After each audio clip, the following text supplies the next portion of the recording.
I remember my father-in-law growing this, he grows it in his backyard, he'd harvest it just the way we did, dry it out on big sheets underneath his pergola, and then get it on a little sieve and push it through with his hands and collect the light fluffy za'atar like this. The only difference is that he'd have to buy the sumac and then mix it through.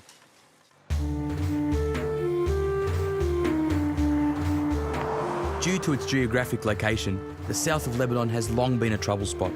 In 2006, this whole area was flattened when tensions between Israel and Hezbollah flared up. South Lebanon is a semi-arid region. It's really dry, isn't it? It is somewhat dry, and people here have to rely on local seed to produce their wheat, which is the staple food. Najila is a local goat farmer and cheesemaker. And even though the land, she and her husband are producing some terrific cheeses. My husband, Ali, is milking the goats now. Hi, Ali. Alan. You look like you're having fun there. Maybe. You want to try? Is it safe? I don't like the way she's kicking. So these goats produce all the milk for all the cheeses you do here? We have daily processing of the milk. And each goat would produce how much milk? 2 liters a day. The milk is then processed into various different cheeses using traditional techniques.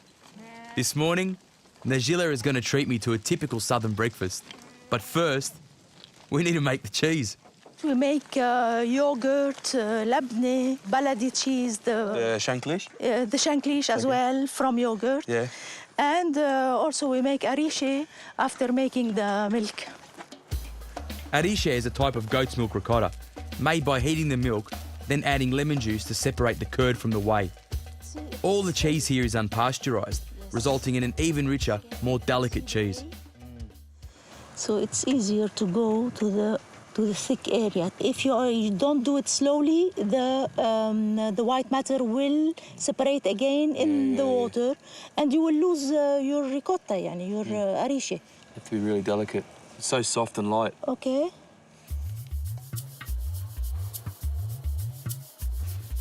With the cheese now made and chilling, it's time for the bread. And right next door is the village baker. This traditional bread is known as saj, named after the dome metal grill it's cooked on. Usually we can do manouche at home, but it's better that you see how things are run here traditionally. She makes the bread and the manouche as well that you are going to make. I thought it was hot outside, it's hot in here. It looks really soft and you can see all the holes in the, like the fermentation. Like everywhere in the south, even the wheat for the bread feels like it was picked this morning. And the temperature in the room is hot enough to ferment the dough naturally. It looks so easy to do, but I think if I did it, I would tear it. But it's not that it's not easy. It's a miracle, she's saying. So we brought all of our stuff from the garden. How do we put it together? Now she's going to make manouche with za'atar and olive oil.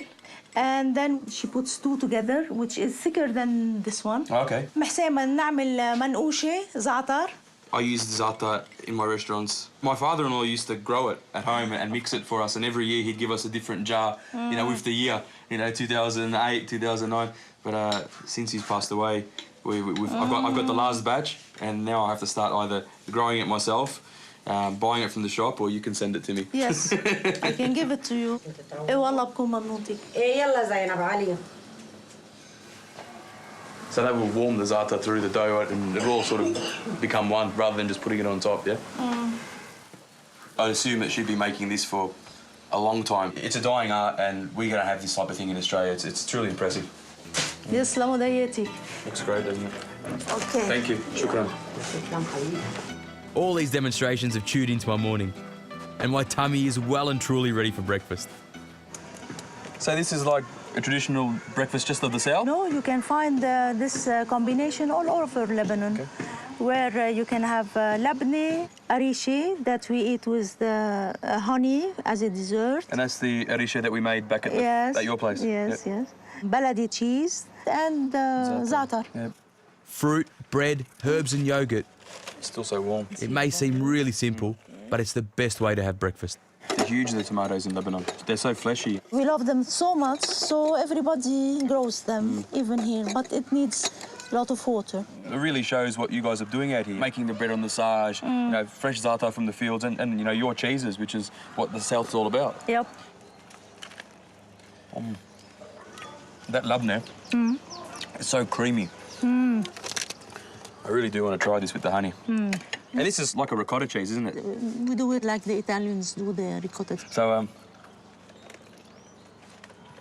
oh, that's so light. And it doesn't taste like it's been sitting in a container for 2 or 3 weeks, you know, it's alive.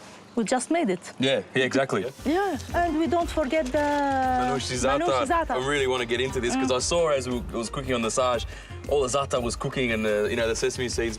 All right, I'm gonna have the big piece. You can have the small.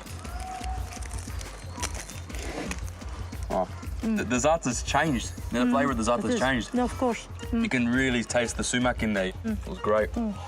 That's a really nice breakfast. With so much food sampled down here in the south, it was hard to decide on a menu. So back in the kitchen, I'm going with 5 different types of mezza. One's never enough, so make sure you cook a few. Beautiful, this stuff. Stop being a kid and pull over.